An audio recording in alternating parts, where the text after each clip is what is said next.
Hey, what's up, guys? Ben from My Sports Staff here, as always, with Richie Donnell. How you doing? Today, we are talking about running backs in the 2017 NFL Draft. We're in a bit of a running back renaissance right now. Yes. It was only a couple years ago, people were saying, well, running back isn't a first-round position Right. anymore. Now we're looking at 3, maybe even 4 guys in the first round. Yeah, in the article that I wrote that I'll be posting with these videos, I talked about how, a couple years ago even, no running back had gone in the first round. That there was a couple of drafts where the first running back taken was a second round, but then you saw Todd Gurley, Melvin Gordon, and Ezekiel Elliott in the past 2 years that have kind of helped bring this position back a little bit. Now, like you said, 4 guys that could possibly get big money come draft day. Yeah, let's get right into it.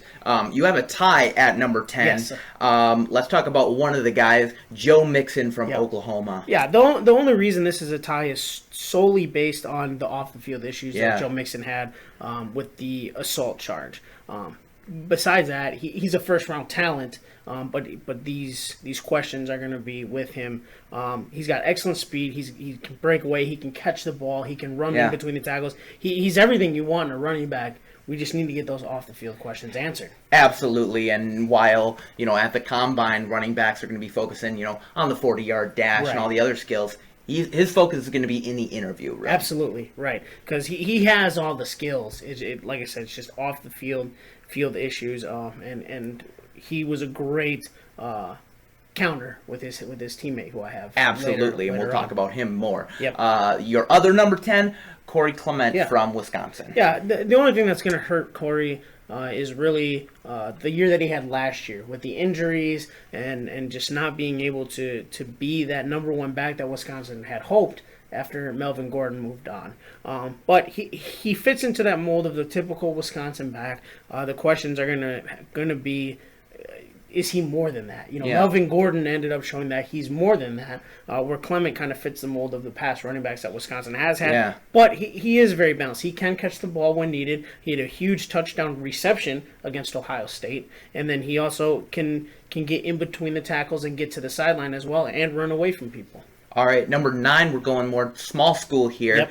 Brian Hill from Wyoming. He's getting a lot of buzz. Yeah, Brian Hill is my guy that when you look at comparisons would be kind of similar to Jordan Howard this year for the Chicago Bears. Okay. Brian Hill is a big, bruising running back who all the attention was on him all the time because you knew he was just going to get the ball and you wanted to line up to stop him. But yet he was still able to produce at such a high level. I don't think the small school is really going to matter. He played against teams like Boise State and San Diego State, which are kind of known nationally. Okay, number 8, you have Matthew Days from NC State. Yeah, he's just a good football player. Sometimes we get too caught up in the measurables and, how fast is he? How big is he? How tall is he? Things like that. This guy is just a good football player. He can catch the ball in the backfield. He can run the ball. He's gotten better every single year that he's been on campus. He wasn't the guy that was heavily recruited by the big schools coming out and still is being overlooked heading into the draft season. I will say, he doesn't have as good of tangibles as some of the other people on this list, but he is great without the ball. Yes. He's great pass blocking, and I think that's something maybe some offensive teams will look for. Right, and a lot of teams, that's what gets you on the field early as a young running back is the number one concern is always blitz pickup.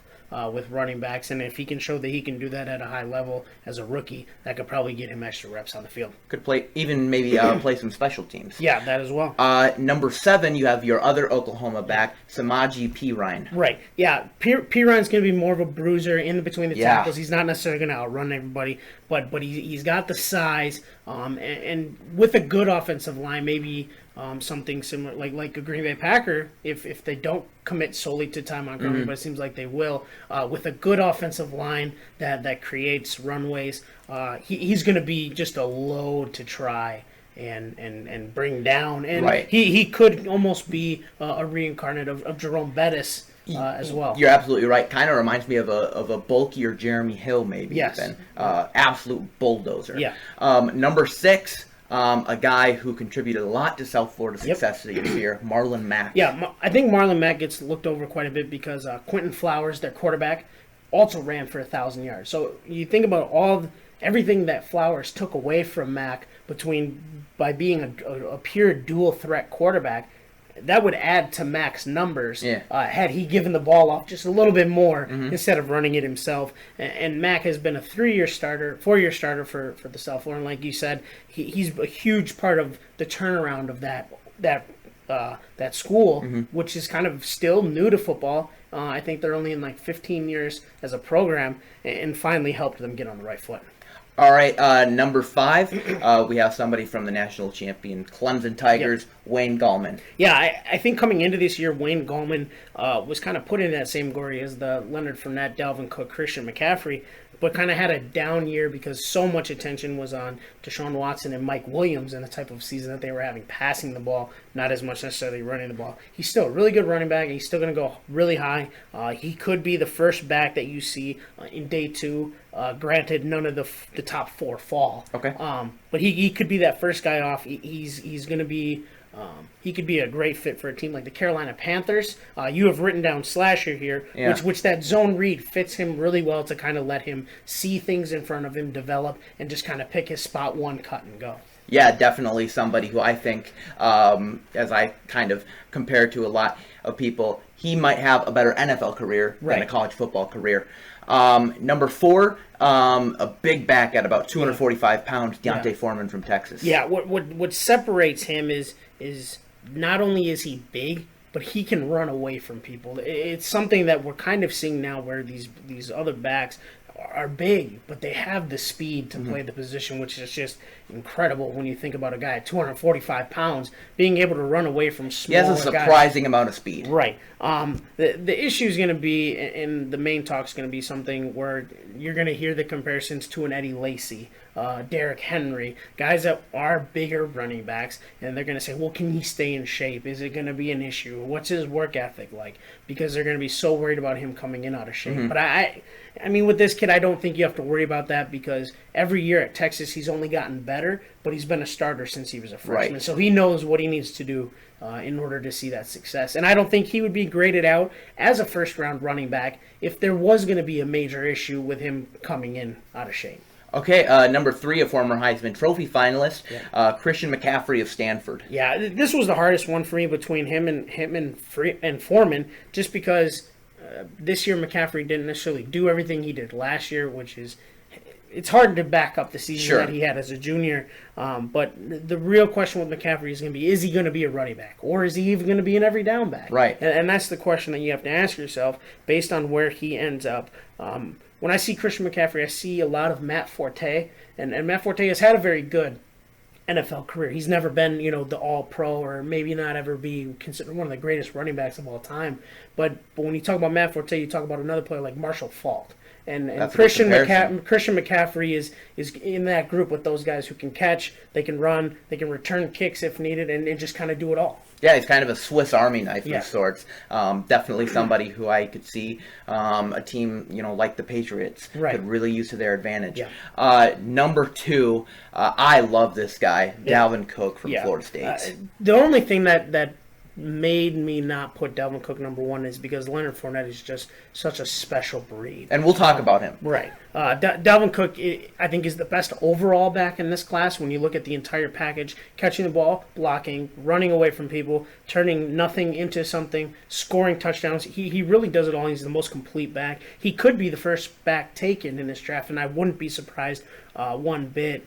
But he's going to go at the top of the draft, top 5, top 10. He's going to be in that area, and whoever takes him is going to get a guy who could have a Todd Gurley, Ezekiel Elliott type impact for a team that desperately needs it. Oh, he's NFL ready. And what amazes me is when he breaks tackles and kind of bounces off defenders, he doesn't lose speed at all. No, he just keeps. If anything, he goes faster. Right.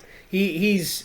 I'm trying to think of a good comparison. It's hard to compare him to anyone. I mean, you want to say AP because of the yards after contact, but Cook's not necessarily that big. Right. Where AP is a little taller, a little thicker. Cook is a little more shorter, a little stouter. But he's just an incredible talent, and I think anybody that passes on him is definitely going to regret it. Maybe somebody like a Corey Dillon. Yes, yeah. Number 1, you have Leonard Fournette. Yeah, this guy's just special. I mean, when you look at the size and the speed of somebody of his nature, that's just shouldn't be humanly possible. Right. The one thing that comes to mind is the run that he had against Auburn, where he gets to the edge, he outruns everybody, but then when the corners try to come up and tackle him, he just bounces off of them because they're too small, not strong enough to bring him down on their own. The injuries are going to be a huge issue. This year was really the only year that he had missed any time, and then he decided to sit out in the bowl game, which a lot of people started to question as well. So I think maturity is going to be something that you're going to hear pop up, but when it comes to just pure talent, I mean, this guy is the best that we've seen in a long time.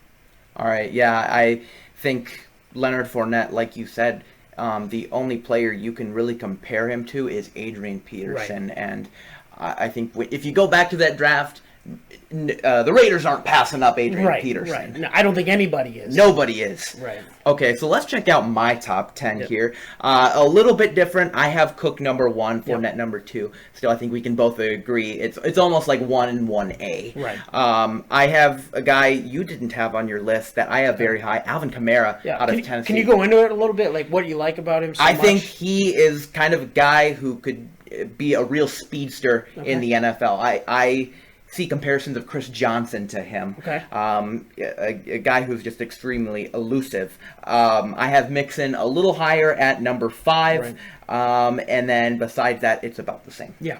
All right. All right, guys, thank you so much for watching. Remember to go to our website, mysportstop.com, for more of our original videos.